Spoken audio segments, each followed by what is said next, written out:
Olá, povo abençoado do Senhor, que a graça, a paz, a misericórdia do Criador alcance a todos nós neste momento e para sempre.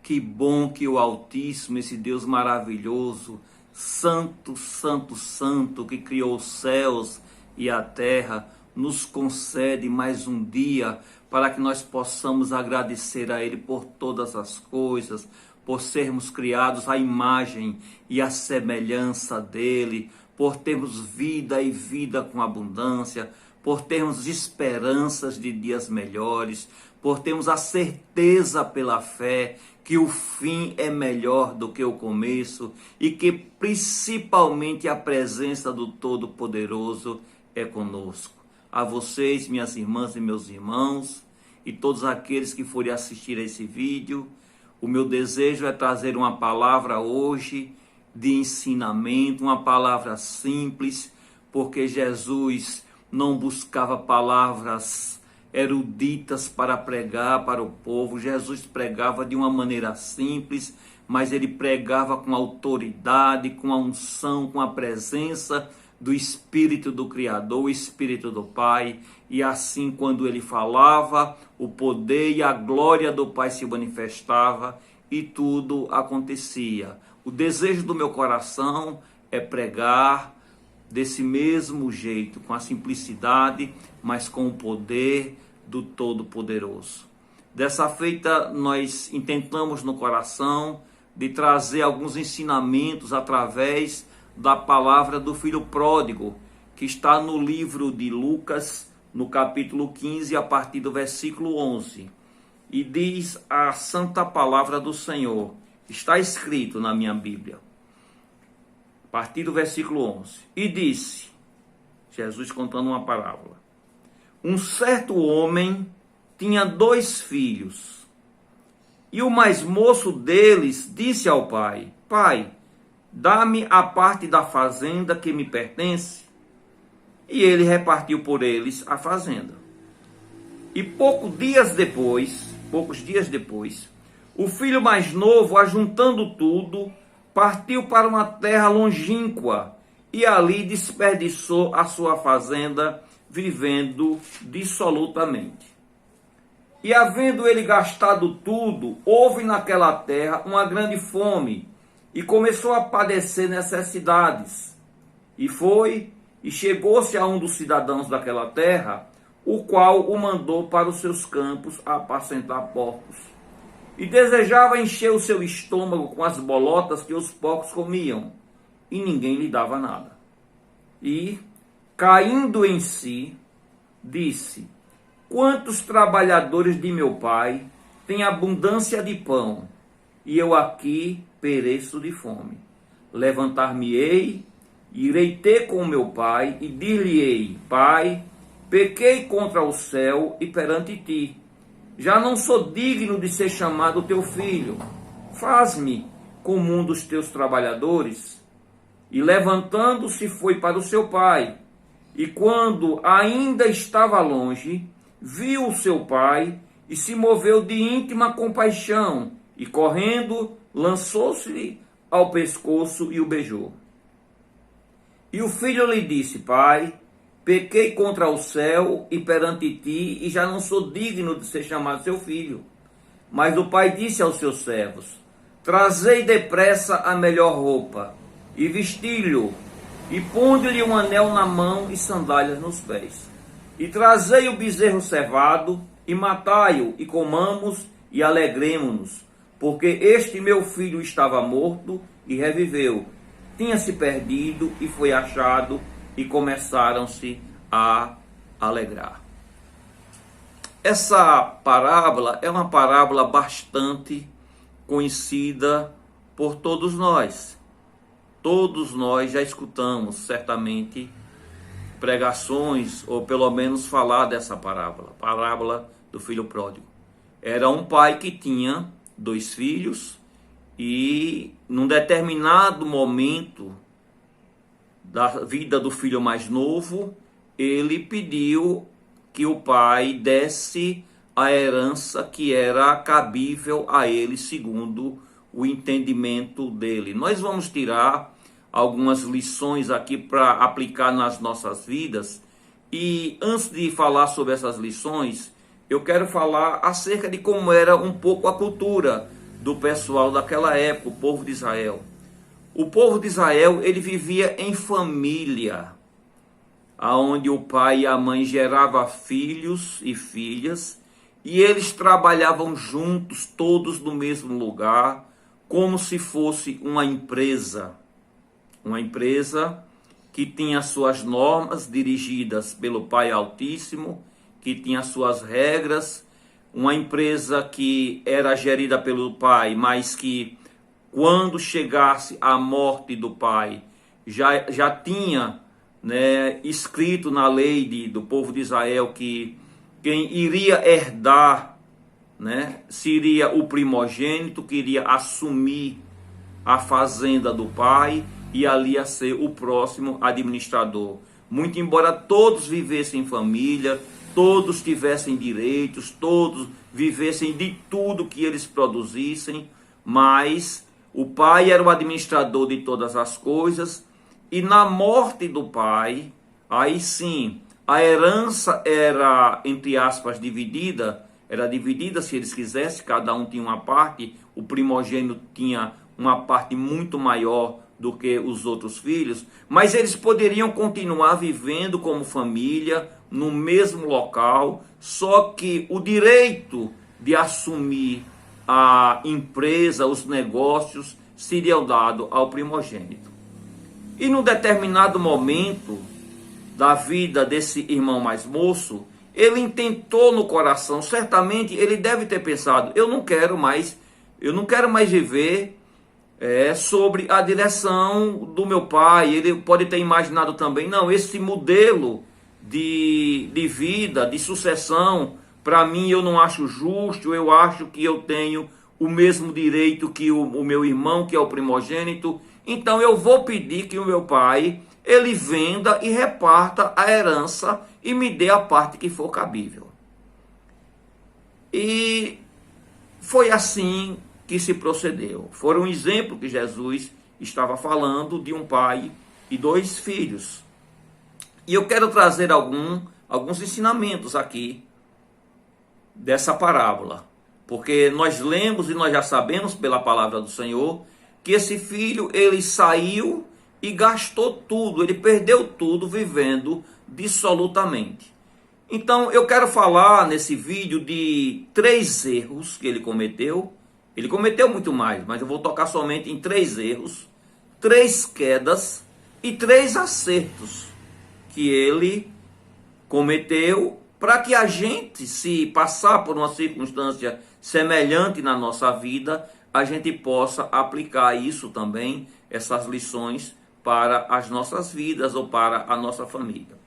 O primeiro erro que o filho pródigo, o filho mais moço, cometeu, no meu entendimento, é que ele recebeu a bênção antes da hora determinada, antes da hora certa. Queridos, e isso muitas das vezes é o que a gente deseja. Quantas e quantas vezes nós já chegamos diante de Deus, porque geralmente é assim, nós chegamos mais diante de Deus para pedir do que para agradecer. E quantas vezes nós já chegamos diante de Deus pedindo as coisas, e é para Deus mesmo que nós temos que pedir. Ele é o nosso Pai, Ele tem prazer em nos abençoar, Ele é o nosso Deus, Ele é o nosso Deus que supre todas as necessidades, a Ele seja toda a honra e toda a glória. Mas muitas das vezes nós pedimos algo a Deus e Deus demora, segundo o nosso entendimento, acha que Deus está demorando de nos conceder aquilo que nós pedimos. E o que eu entendo é que assim como foi para o filho pródigo, também acontece nas nossas vidas. Muitas das vezes nós não estamos preparados para receber aquilo que o Pai tem para nós. É aquilo que eu sempre prego. na igreja e falo com os meus irmãos, Deus não está mais preparando bênção nenhuma para derramar sobre nós. O que Deus está é nos preparando para receber o melhor que Ele tem para nós. É a nós que Ele está preparando, porque nós podemos receber algo de Deus, e se nós não estivermos preparados para a grandeza da bênção que Deus nos concede, a gente vai botar tudo a perder, a gente vai perder toda a nossa bênção. Então, se você tem clamado algo ao Senhor, se você tem pedido algo a Deus, e você acha que isso está demorando, eu quero dizer a você que não desanime, continue orando. Você pede a Deus com oração, depois você suplica, depois você ora dando graças como já tivesse recebido pela fé, e você pode ter certeza que na hora que você estiver pronta, na hora que você estiver pronto, o Deus Todo-Poderoso que sabe, Ele vai derramar graça e vai derramar a bênção que você e eu, que nós precisamos. Mas o momento certo, quem vai decidir isso é o nosso Pai. Tem um tempo determinado para todas as coisas debaixo do céu. Tem o tempo de a gente clamar, e tem o tempo de esperar, tem o tempo de estar preparado, e tem o tempo para receber. Então não desanima, porque aquilo que o teu Pai prometeu para você, você vai receber. Mas o primeiro erro do filho pródigo foi ter recebido, ter pedido a bênção do pai, enquanto ele não estava pronto ainda para essa bênção. Esse foi o primeiro erro. O segundo erro, no meu entendimento, e para mim esse foi o mais grave, né, é que ele se afastou da presença do pai.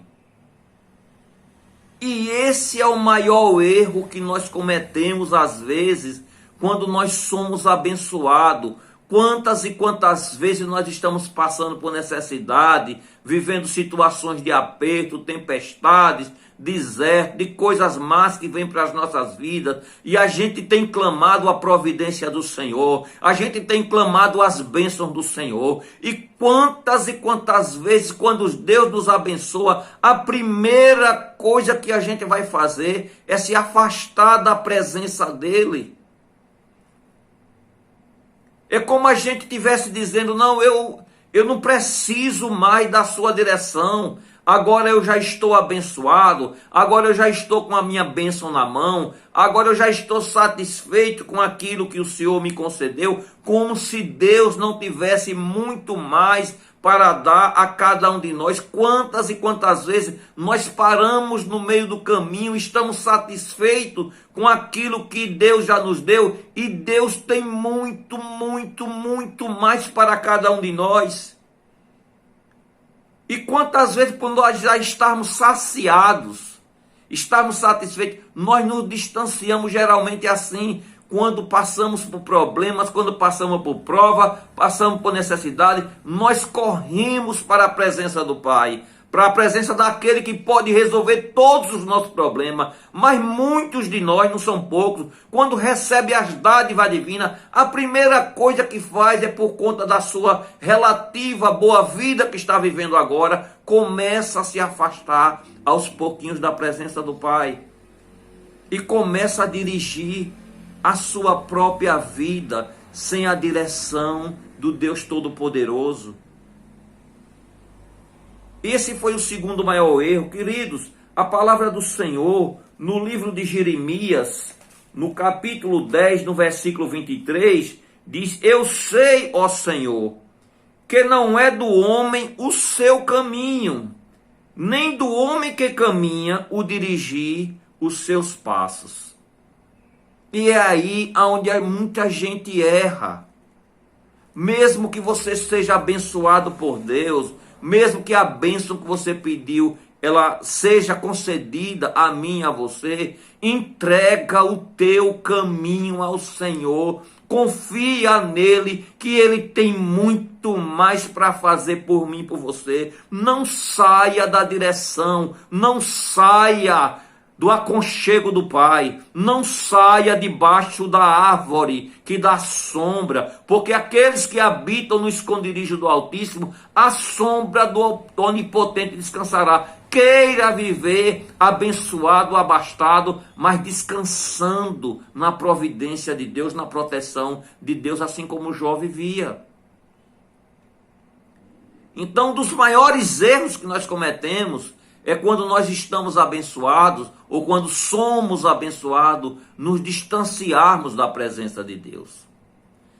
Terceiro erro que eu entendo que ele cometeu, até por conta de ter se afastado, é que ele conseguiu transformar toda a bênção dele em maldição. Olha que coisa, meus amados. Quando a gente sai da direção de Deus, quando a gente busca dirigir o nosso próprio passo, dirigir o nosso próprio caminho, a gente é capaz de transformar uma bênção em maldição. Às vezes nós recebemos bênçãos, uns recebem bênção de uma moto, pedem uma moto, outros recebem um carro, outros pedem um bom emprego com salário bom, outros pedem uma boa empresa e Deus concede. Outros têm muito dinheiro, recebem muito dinheiro. E quando a gente tem essas bênçãos todas e Deus continua a dirigir a nossa vida, tudo aquilo que a gente recebe de Deus, a gente só aplica de maneira correta. Já percebeu? Agora, quando a gente decide resolver o nosso próprio caminho, que a gente se afasta da presença do Pai, até aqueles bens, aquelas bênçãos que nós recebemos, nós começamos a aplicar essas bênçãos de maneira indevida. Começamos a usar os bens que Deus nos deu para fazer coisas indevidas, às vezes até o mal. Então veja como é importante a gente continuar na presença de Deus para que a gente preserve as nossas bênçãos e essas bênçãos possam haver o milagre da multiplicação, porque senão nós temos o poder de transformar as nossas bênçãos em maldição. O que é que adianta você ter uma família e você receber muita bênção financeira, e você depois pegar esse dinheiro, sair da presença do Pai e você começar a fazer coisas que não devem para destruir a tua própria família? O que é que adianta pegar as bênçãos de Deus? Porque Deus não lança nem a sabedoria, que é a coisa principal em nosso rosto. A bênção que Deus nos dá, Ele não vai tirar. Se eu sair da presença do meu Deus, eu mesmo vou jogar com a minha própria estupidez, com a minha própria arrogância, com o meu próprio pensamento de dirigir os meus próprios passos, eu mesmo vou jogar fora. Então não perca aquilo que Deus te deu, não transforme a bênção que Deus te deu em maldição. É por isso que nem todo mundo está pronto para receber aquilo que Deus tem para te dar. Aguarda o tempo de Deus, deixa Deus transformar a tua vida, deixa Deus transformar a tua mente, e uma vez transformado, não saia da presença do Pai, para que você continue abençoado, e use a sua bênção para a bênção das outras pessoas também. Então esse para mim foi os 3 principais erros que aquele filho pródigo, o filho mais moço, ele cometeu. E a consequência dos nossos erros é cair. Então foram 3 erros citados, e agora eu vou citar, dentre todas as quedas dele, 3 quedas que ele cometeu. A primeira queda, ele caiu na falta de experiência com o mundo, ou seja, ele caiu na maldade do mundo. Ele era um moço, mas ele não era um moço vagabundo. Ele era um rapaz, ele trabalhava com o pai, os 2 filhos trabalhavam arduamente com o pai. Mas enquanto estavam trabalhando, enquanto estavam prosperando, eles estavam também debaixo da guarda, da proteção do pai. Eles estavam debaixo de uma pessoa em que eles tinham completa confiança, que jamais ia querer o mal para a vida deles. Mas no determinado momento ele achou que já era capaz de gerir a sua própria vida, queria viver não da maneira que os pais diziam que eram para viver, mas ele queria viver agora do seu modo. E quantas vezes os filhos não caem, porque não querem ouvir o conselho do pai, não querem ouvir o conselho da mãe, e deixa a direção de papai, deixa a direção de mamãe, e vai dar ouvido agora à direção das pessoas do mundo, das pessoas maldosas, das invejosas, das que não têm nenhum compromisso conosco. É interessante que muitas das vezes os nossos filhos deixam de confiar nos pais, deixam de confiar nos conselhos na direção do pai, para confiar no conselho de quem não conhece, no conselho do povo do mundo. E todas as vezes que isso acontece, é somente para a desgraça dos filhos. Quantos filhos estão nas drogas aí, porque deixaram de ouvir o conselho dos pais? Quantas filhas estão na prostituição? Quantas filhas mocinhas agora de 14, 15, 16 anos, estão já com o primeiro filho, primeira filha, porque não ouviram o conselho de papai e de mamãe? Deixaram de ter a confiança nos seus pais e quiseram viver agora ao seu bel prazer, da sua maneira, do jeito que achou melhor. Não quero mais viver. O seu pensamento está arcaico, o seu pensamento foi da tua época. E vai para o mundo e quebra a cara. E foi isso que aconteceu com esse filho pródigo. Ele foi para o mundo. Ele deixou de ouvir os conselhos daquele que amava, daquele que lhe protegia, daquele que queria o melhor para ele, daquele que ia continuar até o final da vida dele, instruindo até ele estar, a estatura perfeita de poder resolver todas as coisas e seguir os seus próprios passos na direção do Senhor. E é isso que acontece. Depois dos 3 erros veio a primeira queda, que ela foi impulsionada e ocasionada pelas pessoas que não tinham os falsos amigos, porque você, quando você tem dinheiro, quando você tem alguma coisa para ajudar os outros, todo mundo vai dar tapinha nas suas costas, vai dizer que você é bom, que você é o cara, que você é a tal. Todo mundo vai estar do seu lado, mas quando você começar a padecer necessidade, é aí que você vai verdadeiramente saber quem são os seus amigos. E ele foi para o mundo e gastou tudo dissolutamente. Certamente ele deve ter gastado com bebidas, com prostituições, com mulheres. E uma coisa interessante, meus amados, é que um abismo, ele chama outro abismo.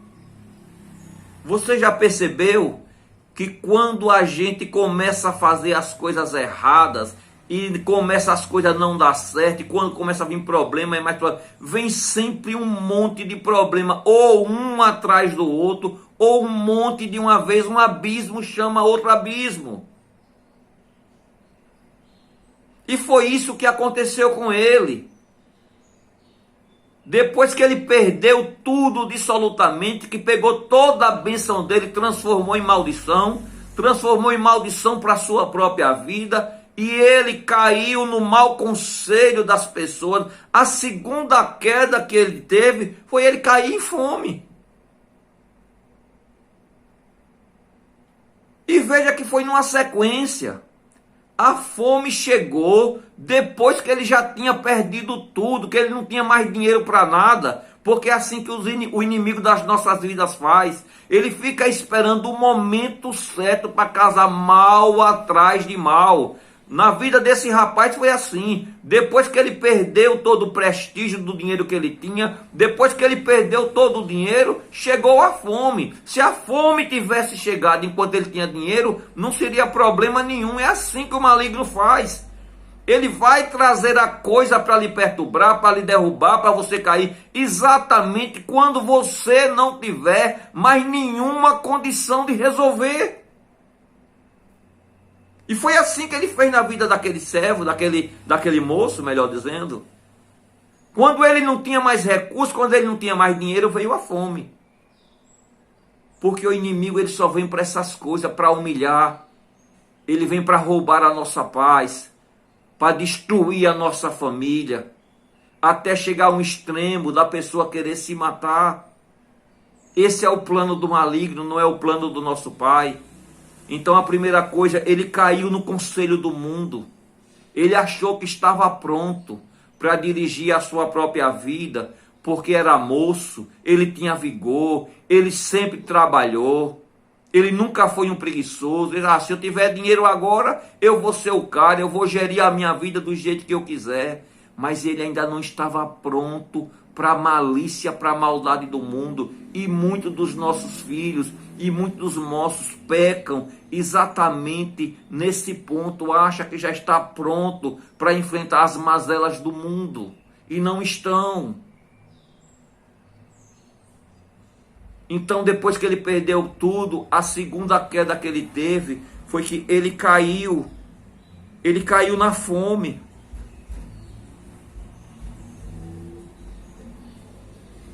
A terceira queda que ele teve, e essa queda foi uma queda, para mim, foi a mais importante.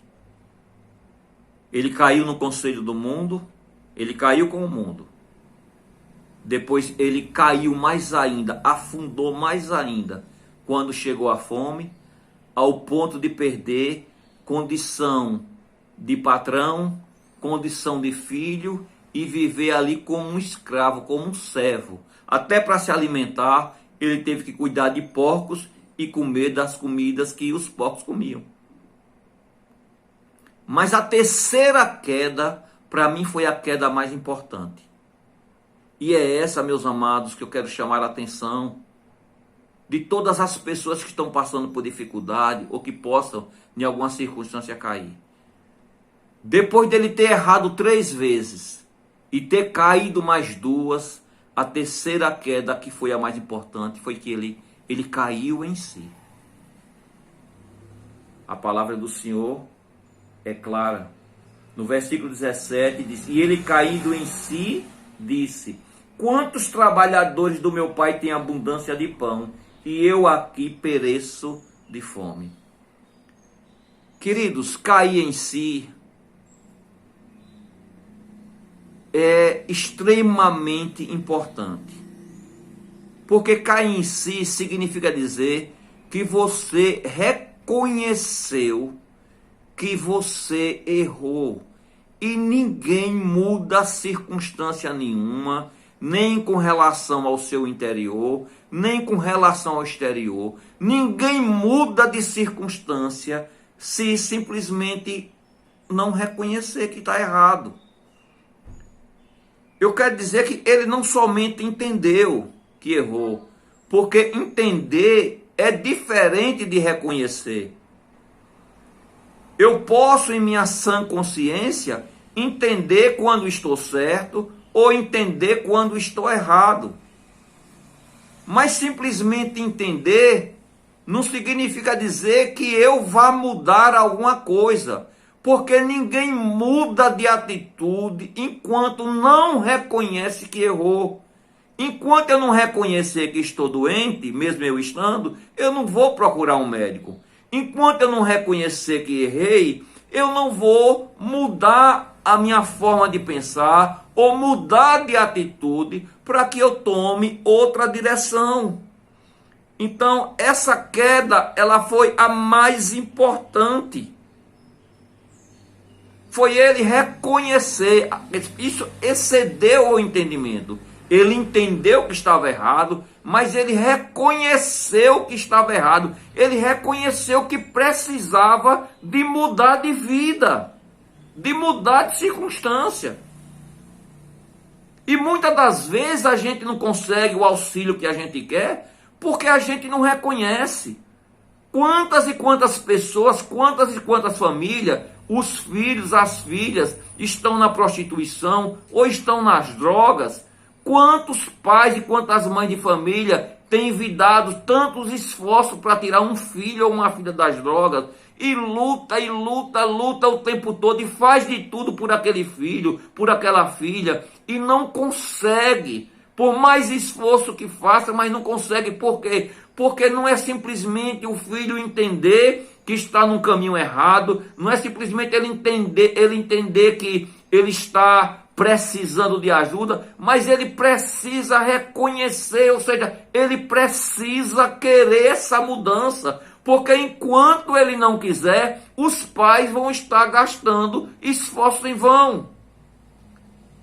E chega um tempo que de tanto gastar os seus esforços e a pessoa não reconhecer e não querer mudança, que simplesmente lavam as mãos porque perdem a esperança, ficam desanimados, porque tem pessoas que enquanto não cai no fundo do poço e olha para um lado e olha para outro e não enxerga mais nada, e só resta agora olhar para cima, para os céus e pedir a misericórdia de Deus. Tem pessoas que enquanto estiver descendo não quer se segurar em nada, não quer segurar em ajuda nenhuma.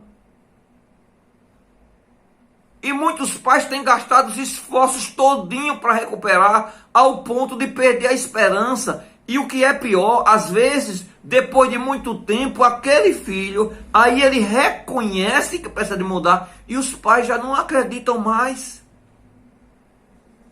Já não tem mais forças. Já fez tudo de maneira terrena o que poderia fazer. Então o cair em si, a terceira queda, ou seja, a queda do reconhecimento, quando a gente cai e a gente chega ao ponto de reconhecer a nossa miserabilidade, o estado que nós nos encontramos, quando a gente reconhece que precisa de mudança, aí sim a gente está dando o primeiro passo para a nossa vitória. Então, 3 erros, 3 quedas. E a queda mais importante foi quando ele caiu em si, ou seja, quando ele reconheceu que precisava de mudar de vida. E você, querido? E você, querida? E eu? O que nós estamos passando? Não é somente a gente entender, mas a gente precisa reconhecer que precisa de mudança. 3 erros e 3 quedas. Agora, depois da terceira queda, que foi o reconhecimento, ele teve também 3 atitudes de vitória. Primeira atitude que eu quero falar, que vai servir para mim e para qualquer um de vocês que estiver em qualquer atoleiro, em qualquer lamaçal, e que tenha caído em qualquer circunstância. Errou, caiu, mas quando foi a queda do reconhecimento da mudança, a primeira atitude que ele teve foi ter planos, objetivo para voltar para a presença do Todo-Poderoso, do Pai que pode resolver todas as coisas. Para Deus, não importa o tamanho da tua sujeira, o tamanho da tua queda. Deus, ele está sempre pronto para te receber, para te recuperar, para me recuperar. O maior prazer de Deus é até que o ímpio se converta, para que ele não morra e pereça. Deus não tem nem prazer na morte do ímpio, quanto mais de um filho que está passando por necessidade. Não deixa que essa tua queda, que esse teu pecado, que essa tua vergonha te impeça de você estar na presença daquele que quer te dar o melhor. Ele caiu, mas quando ele caiu em si, do mesmo jeito que ele tinha ideias, tinha planos, ele traçou planos, muito embora errado, de se afastar do Pai, ele traça um plano para voltar para o Pai. Você sabe aonde encontrar a pessoa certa. O mesmo caminho que você andou de lá para cá, do lugar certo para o errado, é o mesmo caminho que você tem que fazer de volta. Ele está lá lhe esperando do mesmo jeito. Ele caiu em si, mas ele tinha planos. Ele reconheceu que estava errado. E quando ele reconheceu, ele arquitetou um plano na sua mente, fez uma planta. eu levantar-me-ei e irei para o meu pai.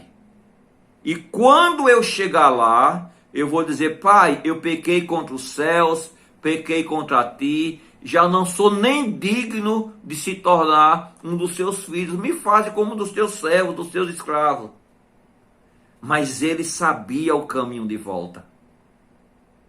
Eu quero dizer que você pode até ter caído, mas todos nós sabemos o caminho de volta. O que você não pode de maneira nenhuma é nessa sua queda, nessa sua fraqueza, nessa coisa que lhe tirou da presença de Deus, até por você mesmo querer ou quando eu quero também. O que a gente não pode ficar é sem sonhos, sem objetivos, porque o homem que não sonha, o homem que não tem projeto, o homem que não tem objetivo, ele já vive morto, sem esperança de nada. Tenha sonhos, tenha projetos, para que você possa lutar para conquistar cada objetivo da tua vida. Deus tem sempre o melhor para mim, para você. Nunca deixe de sonhar. Então, na queda, a primeira atitude de vitória que ele teve foi ele ter projeto. Não, eu vou me levantar. Você está esperando o quê? Você está pensando que quando você estiver no fracasso, na queda, aqueles seus amiguinhos que estavam com você ao seu redor, usufruindo daquilo que você tinha, ele venha para te levantar? Não vem. São raríssimos os amigos e as amigas que vai ver você no atoleiro e vai querer te levantar. Levanta-te. Põe-te de pé para que Deus fale contigo. Tenha atitude de vencedor. Ele disse: levantar-me-ei e irei ter com o meu pai. Tenha planos. Segunda atitude de vitória. E aí onde muita gente também deixa de alcançar os seus objetivos. Não é somente você ter planos e sonhos. A segunda atitude é você colocar o teu plano e o teu sonho em ação. Quantas e quantas pessoas, até depois da queda, depois que reconhece, que intenta na sua mente: não, eu vou fazer isso, a partir de agora eu vou ser desse jeito, a partir de agora eu vou procurar fazer desse jeito, mas fica só no projeto, fica só na mente. Não faça como a mulher de Ló, não pare no meio da campina. Tenha uma Zoar na tua frente, tenha algo pequeno, mas mesmo que seja uma cidade pequena, algo pequeno, mas vai até o lugar da tua bênção. Não pare o teu sonho, não pare o teu projeto, não olhe para trás, não fique no meio da campina, vá em direção, coloca o teu plano em ação, porque Deus quer te abençoar novamente. Ele teve essa segunda atitude de vitória. Porque muitas das vezes a gente fica só nos planos, no plano e não resolve nada. Fica esperando que Deus vá agir. Quando você agir, Deus vai reagir em seu favor. Não é toda hora que um anjo vai lhe pegar pela mão para te arrastar do atoleiro. Tem que ter propósito também. Você pode produzir o seu milagre. Os maiores milagres, as maiores mudanças, somos nós que produzimos. Deus já preparou todas as coisas. Falta a gente se levantar, a gente ter coragem. Coragem de pensar, coragem de fazer projeto, coragem de agir. Quando você der o primeiro passo, Deus vai lhe acompanhar, Deus vai na frente, vai abrindo caminhos, Ele vai lhe dando ideias, vai lhe dando recurso, e durante a tua caminhada Ele está contigo, Ele nunca vai te desamparar, nunca vai te deixar. Creia, tome posse. Essa foi a segunda atitude de vitória que ele teve. Teve um projeto, mas ele foi. E a terceira atitude de vitória que ele teve foi chegar diante do Pai com sinceridade e arrependimento. Deus nos conhece, queridos. Se você já reconheceu a sua queda, a sua pequenez, se eu já reconheci a minha queda, a minha pequenez, e sei que eu preciso de mudança, ninguém pode enganar o nosso Pai. Ele é Deus. Chega diante de Deus com sinceridade. A palavra do Senhor diz que há um coração quebrantado e contrito, ou seja, um coração quebrantado, um coração amolecido pelo Espírito Santo, um coração contrito, quer dizer, arrependido. Deus não desamparará, não rejeitará. É preciso chegar com sinceridade diante de Deus.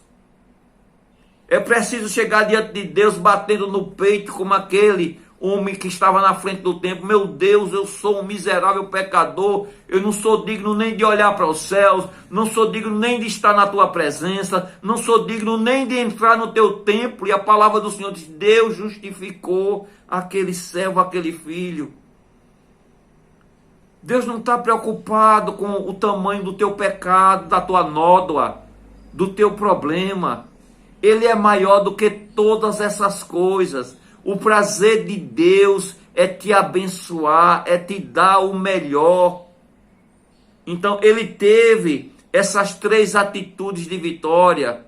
Ele teve planos depois da queda. Ele colocou o plano dele em ação. Ele foi para o Pai e chegou diante do Pai. Ele falou exatamente aquilo que ele tinha planejado, porque ele planejou aquilo com o coração sincero, com o coração quebrantado, contrito. E ele chegou e disse as mesmas coisas que ele tinha pensado quando ele estava ali em quebrantamento, naquela oração. Pai, eu não sou digno. Eu pequei contra os céus, pequei contra ti. Não sou digno de ser o seu filho. Faz-me como o teu trabalhador. Me bota como escravo, mas eu quero estar na tua presença. Porque eu sei que na tua presença eu sou abençoado. E o melhor, queridos, é que quando a gente toma essa atitude, a palavra do Senhor diz que o Pai já estava esperando o filho há muito tempo. Todo dia o pai saía e ficava olhando para longe para ver se o filho já tinha decidido voltar. Assim é o nosso Papai dos céus. Quando a gente erra, quando a gente peca, quando a gente sai da presença dele, quando a gente resolve dirigir o nosso próprio passo e não dá certo. Quando a gente transforma nossas bênçãos em maldição. Desde o dia que aquele filho saiu da presença do Pai, o Pai já o estava esperando. É assim comigo e com você. Desde o dia que aquele filho saiu da presença do Pai, o Pai já tinha mandado preparar o cordeiro do sacrifício e a festa, porque ele sabia que você ia voltar. Tá entendendo? O teu pai, ele já ofertou o cordeiro e tem uma festa preparada nos céus para mim, para você. Ainda há tempo de voltar para a presença do Pai. Ele está te aguardando. Chega diante dele com sinceridade de coração, verdadeiramente arrependido. Ele queria voltar para o Pai até na condição de escravo. Mas quando ele chegou ao longe, o pai o viu de longe. E foi o Pai que correu para os braços dele para abraçá-lo. E quando ele disse: Pai, pequei contra os céus. Pequei contra ti, Senhor. Eu não sou digno. Ele reconheceu que ninguém é salvo pelas obras que faz, mas pela graça imerecida que é um dom do Pai, pela fé no sangue de Cristo Jesus. Eu não sou digno. Jesus está te esperando, minha irmã. Deus está te esperando, minha irmã. E eles fazem como um dos teus escravos, dos teus trabalhadores. Eu quero dizer que desde o momento que você saiu da presença do teu pai ou que você caiu, que tem uma veste branca preparada para você. A primeira coisa que aquele pai fez foi colocar aí uma veste nova. Já tem uma veste nova esperando por mim, por você. A segunda coisa é que o pai disse: restitui-lhe o anel e coloca no dedo. Anel significa a honra. Enquanto Satanás, Satã, faz de tudo para te humilhar, para te desonrar, o teu anel de honra, ele vai estar sempre na mão do Todo-Poderoso para colocar na tua. E quando ele diz, dá as sandálias, é porque a cultura daquela época era que os escravos poderiam até trabalhar descalços, mas os filhos não. Agora, minhas amadas e meus amados, eu quero fazer uma oração por vocês. Que vocês, em nome de Yahushua Cristo Jesus, concordem comigo nessa oração,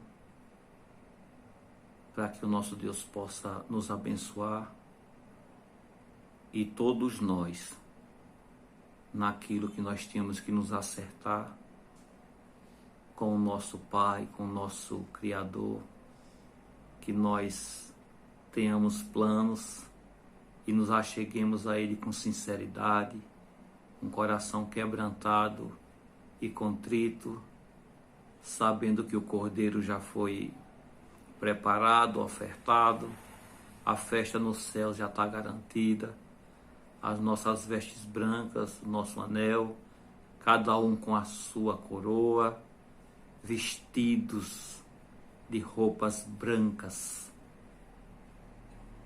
e que nós possamos usufruir da plenitude da vida eterna na presença do nosso Pai. Querido Deus, eu não sei qual é a queda de um irmão e de uma irmã que esteja assistindo. Eu sei das minhas falhas, das minhas iniquidades e transgressões. E eu te peço, em nome de Yahushua, de Cristo Jesus, para mim, para toda a minha casa, para todos os meus irmãos da Igreja do Messias, de Cristo, para todos os meus irmãos da 12 tribos de Israel, para todos aqueles que estão invocando o teu santo nome, para todos aqueles que estão arrependidos, meu Pai, de cada um dos males feitos, que o Senhor nos perdoe, que o Senhor já esteja de braços abertos para cada um de nós, que o Senhor possa nos abraçar, restituir-nos a honra, Senhor, e que tudo que seja feito nas nossas vidas seja para a honra e glória do teu santíssimo nome. Queremos te agradecer, não somente pela nossa vida e vida com abundância, mas principalmente pela vida eterna.